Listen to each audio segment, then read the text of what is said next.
What is up, everybody? It is Alex from Heavy New York calling from Zoom again, and this time we are here with Antipope. Thank you so much for being here, Mikko. Hey. It's so awesome to have you here.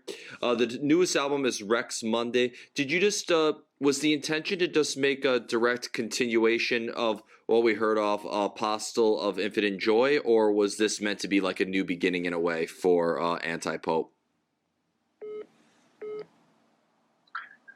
Well, I should say that we started the album writing process with the intention to make a direct continuation, to continue what we did on Apostle of Infinite Joy, but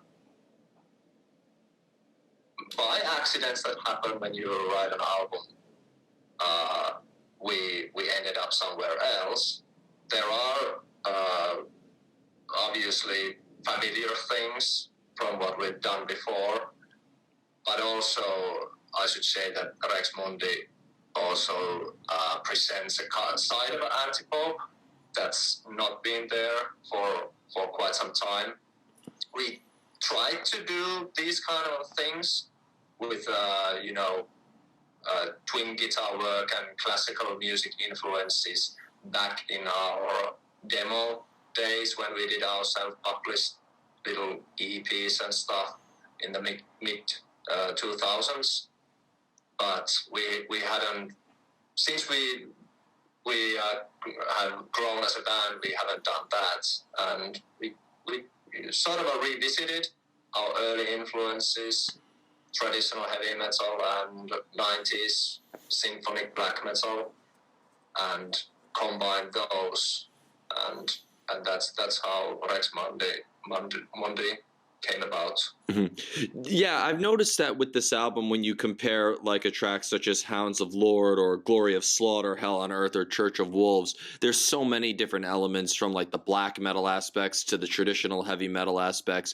Is it fair to say that everybody in Antipope really does have multiple influences? Because I could really see Antipope's music appealing to any fan of just extreme music in general. Yeah, I think that is fair to say. Yeah, because it's those are things that what we as a band members or band members, what we listen to and what we have grown up listening to, and that's the spirit that we wanted to make explicit also on this album. So yeah. Mm-hmm. I didn't quite catch the end of your question because of the connection, but I hope you answered it. Answered something intelligible. Yeah, you answered it. You got it. And when you look at every Antipope album, when you compare Desert to now, is this how you envisioned Antipope being in the future in a way? Or has your music always been a very experimental process and you kind of just let things form on their own?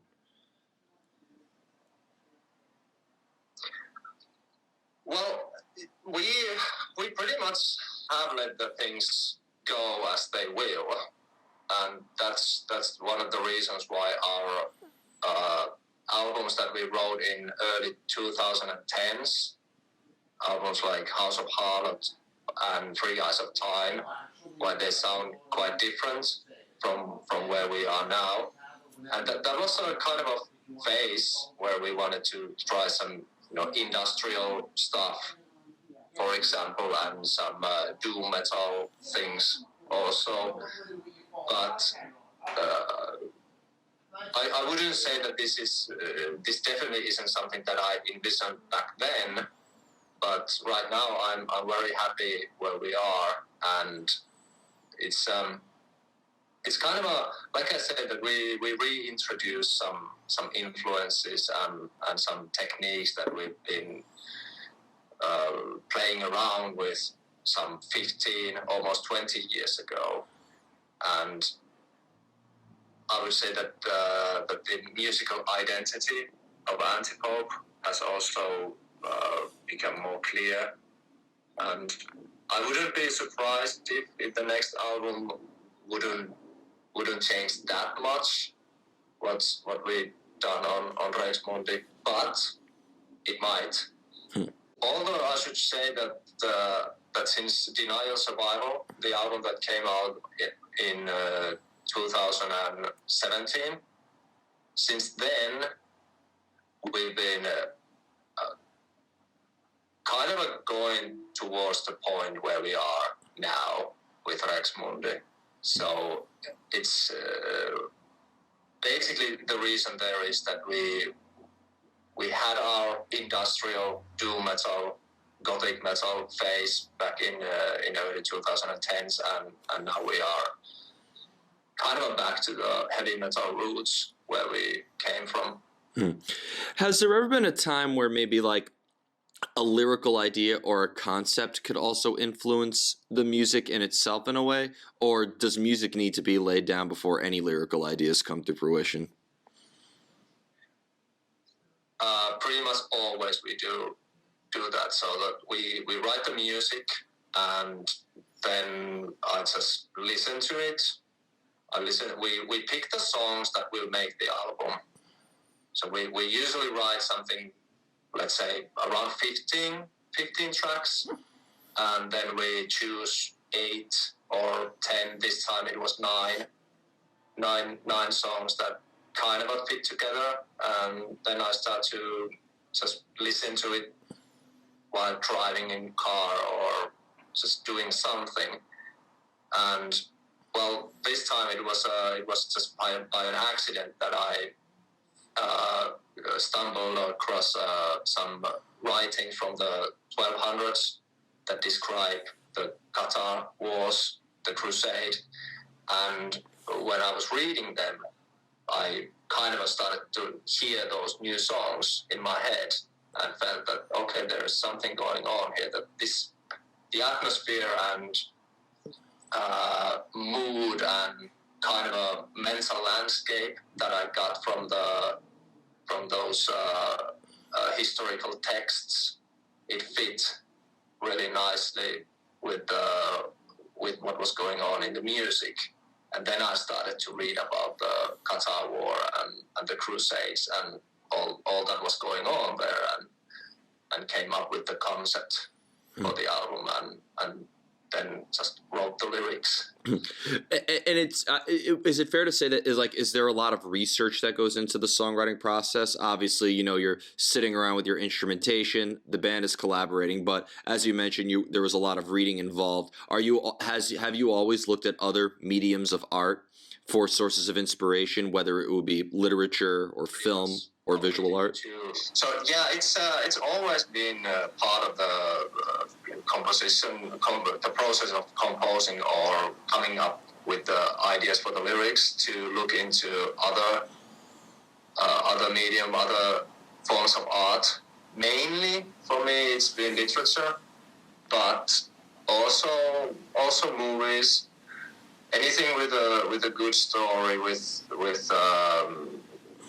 good, strong atmosphere, something very dark with something very light, or something extremely sad with something romantic, and combination of these things. That's pretty much what's been inspiring songwriting for Antipope. And I would say that this in this instance, the Albigensian Crusade, or the Qatar Crusade, it pretty much had all that. So there was a brutality, but there was also people who did some heroic things. Of course, you could say that they were also monsters killing each other, but that's the way humans are. So that was really inspiring and formed a very, very good background for writing an Antipope album, or I should say any heavy metal album. It's perfect for it. Yeah. Has there ever been a time where maybe your personal life or your personal experiences were also a subject matter for your music, or do you like to use music as just a pure escapism? Well, I think it's impossible to escape yourself completely. So even though I do try to write stories about something other than myself, there is also obviously elements of me, at least in the sense that I do the choosing of what is dramatic or what is tragic or what is beautiful. It's my processes that come through in those choices. And well, when I was younger, I think I did do some kind of autobiographical writing, but not much. And I do try to distance myself from what I do, just to keep it interesting for myself and also to make it last, you know. Yeah, definitely. For future listeners and future me also. Yeah. And do you want Antipope's music to be open to interpretation, or do you want to try to engage the listener into the story as much as the music itself? Definitely there is room. Although the album, the story of the album, or let's say the frame of the story presented on the album, it's based on historical events and some written texts about those events that took place some 800 years ago. But they are interpreted first by me, and the song, the album is written so that there is every other song written from the point of view of the Catholic Crusaders, and every other song is written from the point of view of the heretics or the Cathars. And there is a protagonist on the Cathar side of the story, a fictional person who I kind of came up with when I was fleshing out the album's concept. And what he sees and what he feels are things that the listener can interpret in any which way they want. And also how we present the Crusaders and the motives of the Crusaders. There is quite a lot of room for interpretation. Mm-hmm. Because I didn't want to. I wanted to leave it for the listener to decide who's the bad guy here, or is there a good guy? Maybe that would be the question, actually. When it comes to collaborating with your bandmates, is it better if everybody is on the same page when it comes to songwriting, or could all of you being in different headspaces and having different ideas maybe actually help make the songwriting even better?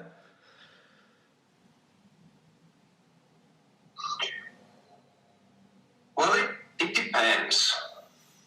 It depends on what's the phase. Are we in the starting phase of the album, or have we progressed further? In the starting phase, usually, well, everyone is having different ideas, and I myself, I'm having different ideas. Part of me wants to go to this direction, and another one wants to go to something maybe dark and moody and slow, and one part of me wants to write something very fast and aggressive. And I think that's how it is with everyone. But I think that it's important, first of all, to come to understand what you want to do, and then to discuss it with what others want to do, and find a kind of a middle ground, since our music and our albums, they are musically quite diverse anyway, because we don't stick to one particular genre, so to say, but we take influences here and there anyway. So if we would be pursuing completely different styles. Like song-wise, then I think that the album would become too complex, or just would lose the common idea there. So, when we are actually writing, then it is important that we all know where we are headed, Fair. at least in general sense. In order to get that inspiration, do you need to put yourself in a specific place in order to get inspired, or does inspiration or the creative energy just strike out of the blue for you?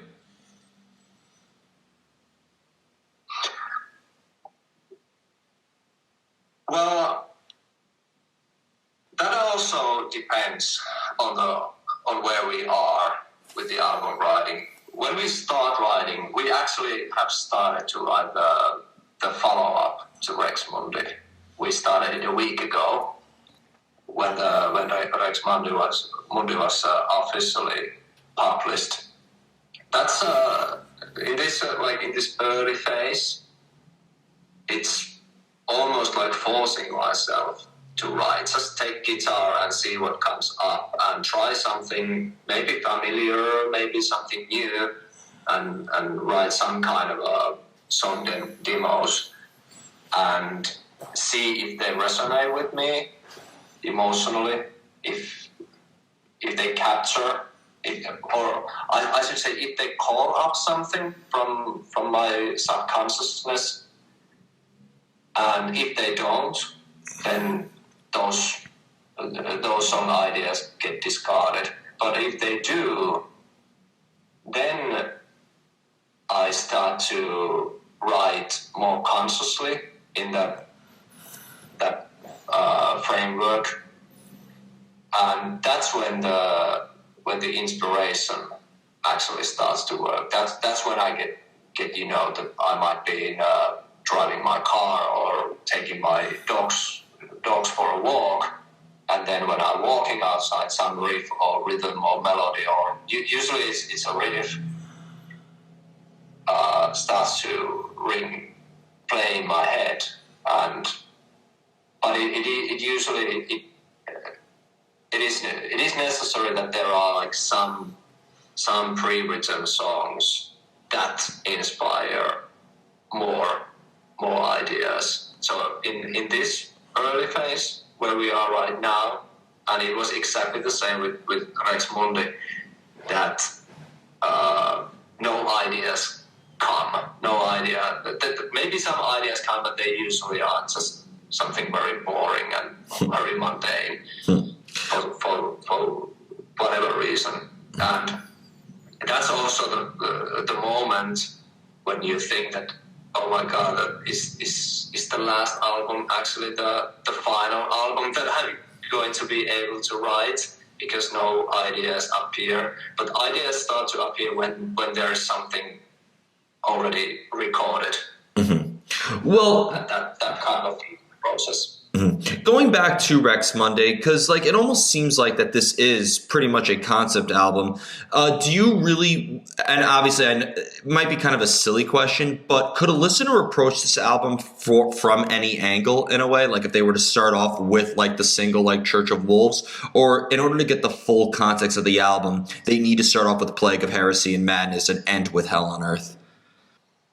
Well, if you want, and if the listener wants to embrace the whole concept, because this is a concept album, like in exactly the same kind of a meaning of word as Pink Floyd's The Wall or Cradle of Filth's Cruelty and the Beast, that are concept albums, that there is a continuous story.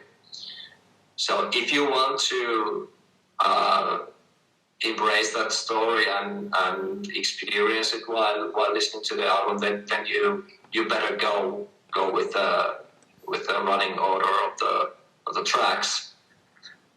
But I hope that the individual songs make sense in themselves and capture some aspects of the story which are universal and relatable outside of the album's storyline. One of the final questions I wanted to ask you is, because with concept albums, as we talked about, whether it would be Pink Floyd or My Chemical Romance or Fear Factory or Obscura, why do you feel that in order to talk about this concept with the Crusades and the Qatar War, why do you feel that this style of music was the best style of music to describe this concept, and not kind of having the sort of like industrial elements that you had previous?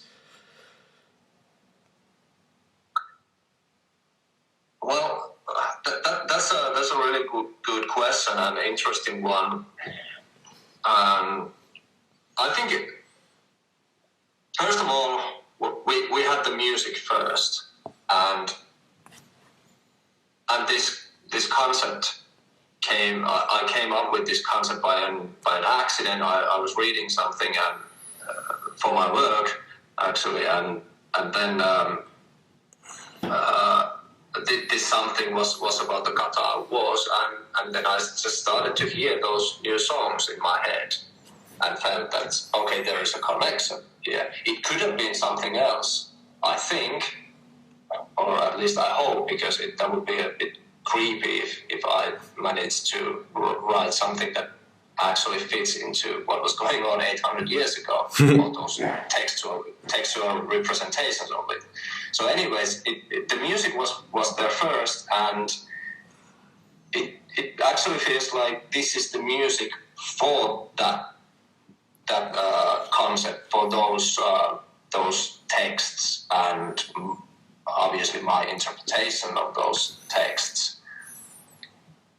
Although there is not like influences from medieval music there, but I did go more into kind of a classical influences on this one, which made it a bit more, I should say, symphonic in a way. So I think that's something that made me feel that the kind of a big historical story is right one for this album. We haven't really done that before. You mentioned those industrial albums. They were more like some contemporary stuff that we wrote about. Mm-hmm. And Apostle of Infinite Joy, our previous album, was a kind of a concept album centered around Aleister Crowley, his figure and his kind of a spiritual biography. So that Apostle of Infinite Joy was a concept album, but not as structured as Rex Mundi. Mm-hmm. And when we did Apostle, I felt that okay, this is very inspiring. Yeah, Apostle of Infinite Joy was about Aleister Crowley, and it was a concept album, but not as the story wasn't as structured as on Rex Mundi.